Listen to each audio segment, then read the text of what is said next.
네, 학생 여러분 안녕하세요.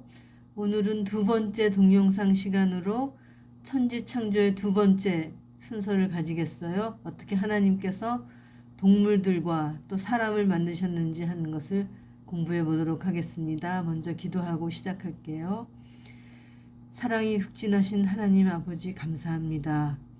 저희들을 주의 형상대로 만드시고 또 이렇게 기회를 주셔서 감사합니다. 이 시간에 저희와 함께 해주시고 주님의 뜻을 잘 깨달을 수 있도록 도와주시옵소서. 예수님 이름으로 기도합니다. 아멘. 예, 제목은 보시는 대로 천지창조 두 번째고요. 먼저 용어들을 살펴보도록 하겠습니다. 첫 번째 나타나는 용어는 조류와 어류의 창조예요. 다섯째 날 바다의 동물들과 육지의 새들이 창조되었다. 바다에는 각종 물고기들이 창조되었는데 이들 물고기들은 같은 어류를 잡아먹는 육식성 어류가 아니라 플랑크톤 및 해조류를 먹는 채식성 어류였다. 바다 생물의 창조와 더불어 새들을 창조하셨다는 대목은 의미심장하다. 진화론의 입장에서는 조류가 육지동물보다 먼저 등장할 수는 없다. 그러니까는 동물이 먼저 만들어지고 거기서 조류가 진화된다고 그렇게 설명을 하기 때문에 조류가 먼저 생겼다는 것은 진화론과는 어긋난다는 것이죠. 성경은 하나님이 새를 육지동물보다 먼저 창조하셨다고 기록함으로써 후일 발생할 진화론과 구별되도록 함과 동시에 생명체의 출현에 있어서 하나님의 개입이 절대적임을 강조하는 구절이 되는 역할을 한다. 예. 다음은 동물의 창조에 관해서 알아볼게요. 하나님께서는 여섯째 날 말씀으로 육지의 동물들을 창조하셨다. 다른 생명체들과 마찬가지로 말씀으로 육지의 동물들을 창조하셨다고 했습니다. 하나님께서 동물들을 창조하신 후 동물들의 먹잇감으로 풀을 지정하셨다. 태초의 동물들은 육식 동물이 없었으며 큰 동물이나 작은 동물이나 모두 풀을 먹고 살았다.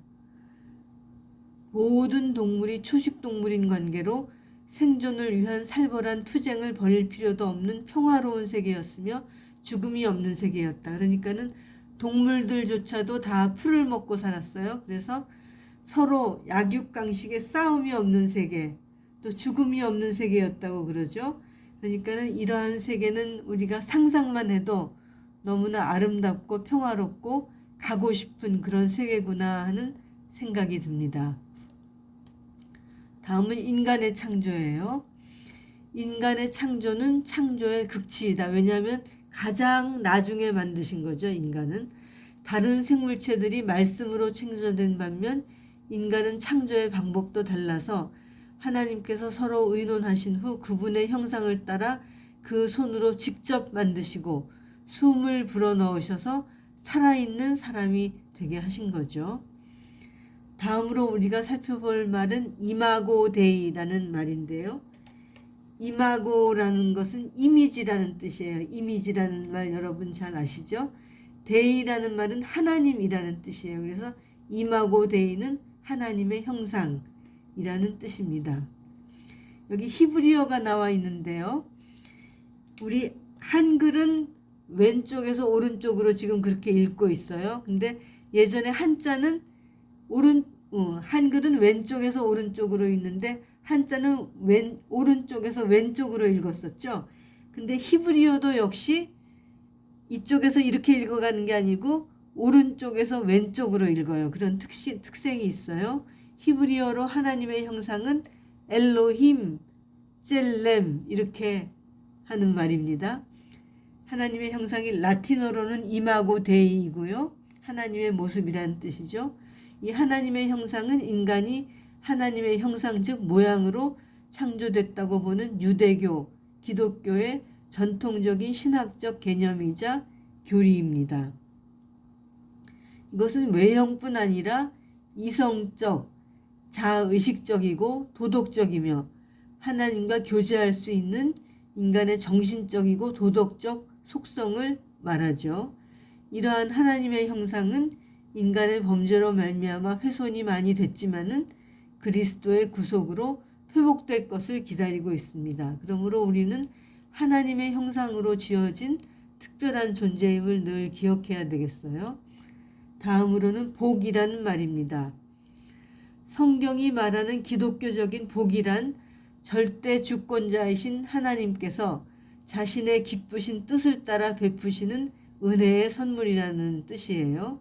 이는 물질적, 현세적 복을 초월하여 특별 은총에 속한 것이며 신령적인 것으로서 예수 그리스도를 통하여 온전하게 세우실 영원한 하나님의 나라와 영생을 말한다. 그러니까 하나님의 나라, 영생 이런 것을 복이라고 한다는 거죠.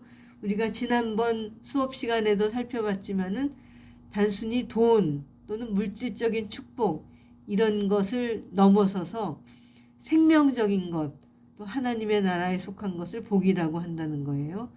현세적인 복은 이러한 영원한 복을 얻는데 도움을 주는 보조 수단에 불과하고요. 또 우리가 하나님과 연결되어 살 때 이 현세적인 복은 자연히 우리를 위하여 하나님께서 필요를 공급해 주신다. 이렇게 말씀하고 있습니다. 다음은 거룩이라는 말인데요. 거룩이란 구별하다, 밝게 빛나다, 따뜻하다 등의 뜻을 가지고 있는데 히브리어로는 코데시, 여기 붙어 있는 거죠. 코데시라고 해요. 히브리어는 특징이 뭐냐 하면은 자음만 있어요. 거의 세상의 모든 언어는 자음과 모음이 있는데 히브리어는 원래는 자음만 있던 언어였어요. 근데 자음만 있으니까는 발음을 잊어버리기가 쉬워서 후대 사람들이 이렇게 모음을 만들어내서 이제 붙여서 사용하게 됐어요. 그렇지만 원래는 자음만 있는 문자입니다.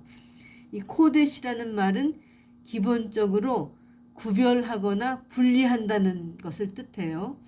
하나님께서 거룩하심으로 하나님을 위하여 따로 구별된 사람이나 물건, 건물, 시간 등을 거룩하다고 합니다. 안식일을 거룩하게 만드셨다는 의미도 이 날을 하나님을 위해 따로 떼어 놓아야 한다는 의미가 들어있는 거죠. 그러니까 거룩이라는 말은 오 하나님 뭐 이렇게 거룩하다 그런 우리가 생각하는 거룩이라기보다는 실제적인 의미는 하나님을 위해서 구별되거나 분리되어 있다는 뜻이라는 것을 기억하면 좋을 것 같아요. 자, 이제 7번째로 창조 당시의 음식에 대해서 살펴볼게요. 창조 당시의 음식, 인간에게는 식물, 즉 플랜트를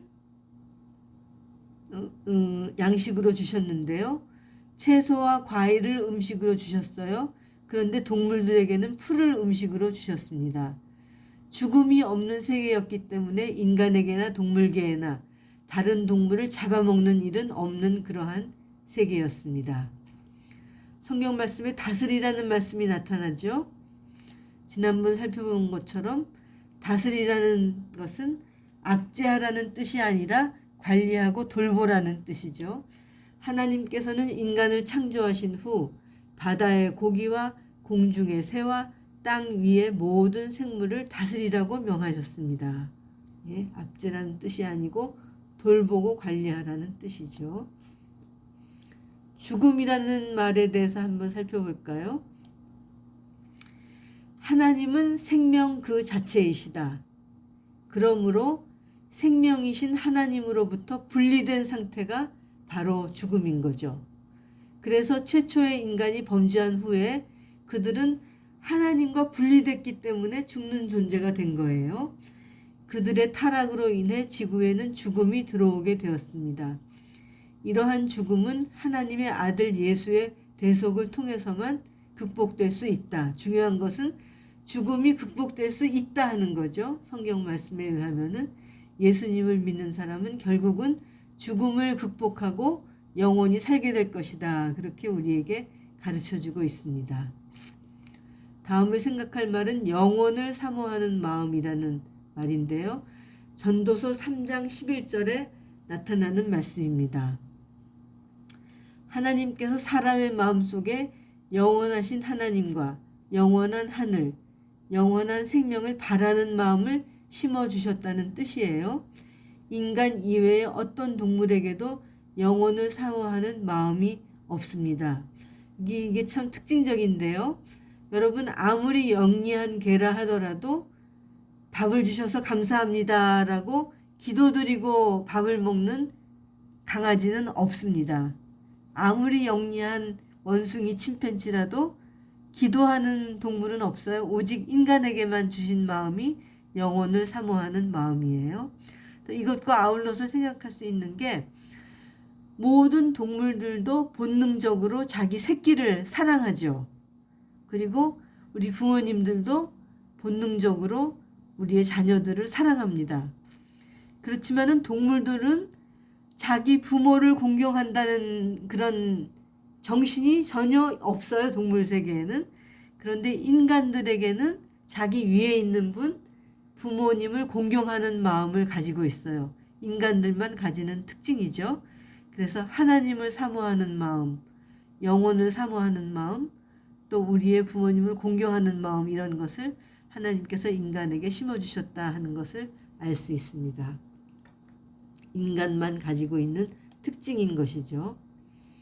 다음은 창조의 기념일에 관해서 살펴볼게요. 하나님께서는 엿새 동안의 창조 사업을 마치신 후에 일곱째 날 안식일을 하나님의 천지창조의 기념일로 제정하셨습니다. 창조 기념일로서의 안식일은 개인과 단체와 나라와 민족을 막론하고 사람이라면 마땅히 지켜야 할 기념일인 것이죠. 안식일은 하나님이 창조주이시며 하나님의 창조가 하나님의 지혜와 능력으로 완성됐다는 것을 인정하고 하나님께 감사하는 날입니다. 이날은 또한 구원의 기념일이기도 한 거죠. 다음으로는 아담이라는 말을 살펴볼게요. 아담이라는 말 아마 여러분들 많이 들어보셨을 거예요. 아담은 구약 성경의 창세기에서 하나님께서 흙으로 창조하신 최초의 인간이며 히브리어 아담이라는 이름의 유래는 아다마라는 데서 나왔는데 아다마라는 것은 흙이라는 뜻이에요. 즉 하나님께서 흙으로 사람을 창조하셨다는 말씀과 일치하는 것이죠. 아담은 하와의 남편이었으며 그들이 하나님의 말씀을 거스르고 선악을 알게 하는 나무의 열매를 먹음으로 말미암아 세상에 죄와 사망이 들어오게 되었다고 성경은 가르쳐주고 있습니다. 다음은 하와인데요. 성경 창세기에 등장하는 최초의 여성, 또 하나님께서 창조하신 아담에게 돕는 배필을 주시기 위해 그의 갈비뼈를 이용해서 창조하신 인간을 하와라고 합니다. 그러니까 여자죠. 남편이 아담이었다면 그 아내가 바로 하와였습니다. 그 이름은 남편인 아담이 지어주었는데 하와라는 이름의 뜻은 생명이라는 뜻이에요. 하와는 뱀의 유혹으로 먼저 선악을 알게 하는 나무의 열매를 먹었고 또 자기 남편에게도 주어서 먹게 하였다고 말합니다. 예전이나 지금이나 남편들은 아내의 말을 참 잘 듣는 것 같아요. 그래서 아내인 하와의 말을 듣고 아담이 선악과를 같이 먹었다 하는 그런 말씀을 성경에서 우리에게 제시해주고 있습니다. 다음에 살펴볼 말은 호흡 또는 수음이라는 말인데요. 이런 성경 말씀이 있습니다. 여호와 하나님이 흙으로 사람을 지으시고 생기, 이 말인즉 호흡 또는 바람이라는 뜻이에요. 생기를 그 코에 넣으시니 사람이 생령, 영어로는 living being, 즉 살아있는 존재가 되었다고 창세기 2장 7절에서 말씀하고 있습니다.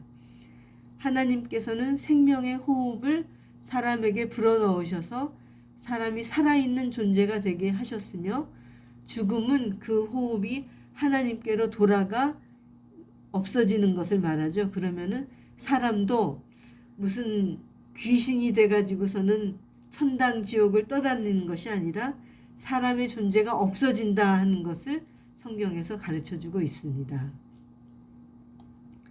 다음은 돕는 배필이라는 말을 한번 살펴볼게요. 아담에게는 사역을 위한 동역자로서 돕는 배필이 필요했어요. 배필로 번역된 히브리어 네게드라는 말은 마주보고 있는 것 같은 이라는 의미예요. 그러니까 남자와 여자가 마주보고 있는 존재라는 뜻이죠. 돕는 이라는 히브리어 에제르는 상대방의 부족이나 곤경을 향한 적극적인 도움을 의미해요. 따라서 돕는 배필은 종속적인 관계가 아니라 독립된 인격을 기본으로 하여 차원 높은 사랑의 관계를 가지고 있는 것을 돕는 배필이라고 하죠. 남자와 여자는 신체적, 기능적으로는 다르게 지어졌지만은 동일하게 인격적인 존재라는 것을 알 수 있습니다.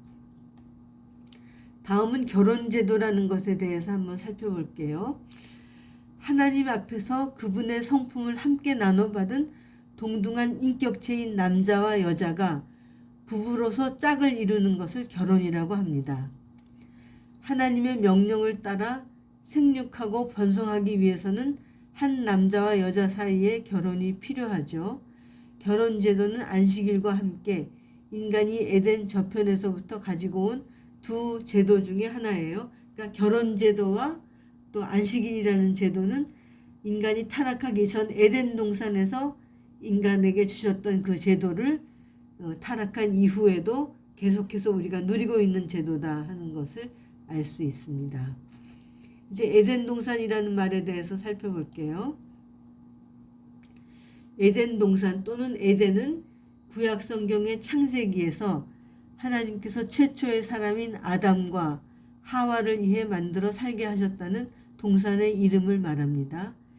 4개의 강이 에덴에서 발원해서 동산을 적셨다는 말씀을 보니 아마도 에덴은 그 동산보다 큰 지역이었을 것으로 여겨지고요. 에덴의 동편에 그 에덴의 동산을 만드셔서 사람을 거주하게 하셨다고 말씀합니다. 다음은 선악을 알게 하는 나무의 열매에 대해서 살펴볼게요. 선악을 알게 하는 열매, 선악과라 그러죠. 아마 선악과라는 말을 학생 여러분들도 많이 들어보셨을 거예요. 창조주께서는 최초의 인류 아담과 하와에게 이 열매 먹는 것을 금하셨는데요. 그들은 그의 명령을 어기고 뱀의 유혹을 따라 이 열매를 따먹게 되었습니다. 이러한 불순종의 결과 그들은 에덴 동산에서 추방되었고 또 고통과 죽음이 시작되었다고 알려줍니다. 우리는 가끔 이런 생각을 하죠. 아담과 하와가 선악과를 먹지 않았다면 얼마나 좋았을까 하는 생각을 하게 되는데요. 바로 그것이 선악과 즉 선악을 알게 하는 나무의 열매였습니다. 다음으로 굉장히 중요한 말이 나타나는데요. 자유의지라는 단어입니다. 자유의지, 영어로는 free will이라고 하죠. 자유의지는 자신의 행동과 결정을 스스로 조절, 통제할 수 있는 힘과 능력을 말해요. 종교 영역에서 자유의지를 주장하는 것은 전지전능한 신조차 인간에게 영향력을 행사할 수 없음을 의미해요. 하나님께서는 인간의 가치를 존중하셨기 때문에 그들을 자유의지를 가진 존재로 창조하셨습니다. 실상 하나님께서는 자유를 주면은 인간이 타락할 것을 아셨지만은 그러나 인간이 자유롭게 하나님을 선택해서 섬기기를 원하셨기 때문에 또 그들을 가치 있는 존재로 창조하시기 위해서 자유의지를 주셔서 사람을 만드셨습니다. 생육과 번성이라는 말이 나타나는데요. 오늘의 마지막 단어입니다. 생육은 growth, 나아서 기름이란 뜻이고요. 생물이 나서 길러짐을 말하죠. 창세기 1장 22절에서 생육은 열매 맺다라는 뜻으로 풍성한 결실을 의미합니다. 번성이라는 말은 한창 성하게 일어나 퍼진다는 뜻인데요. 창세기 1장 22절에서 번성은 많을 뿐만 아니라 크고 강한 상태를 뜻하죠. 그래서 생육하고 번성하라라는 말은 종족을 보존, 번식시키라는 뜻이라는 것을 알 수 있습니다. 예, 오늘 용어 설명은 이렇게 마치겠고요. 이제 곧 이어서 오늘 제 2과의 동영상을 같이 살펴보도록 하겠습니다. 수고하셨습니다.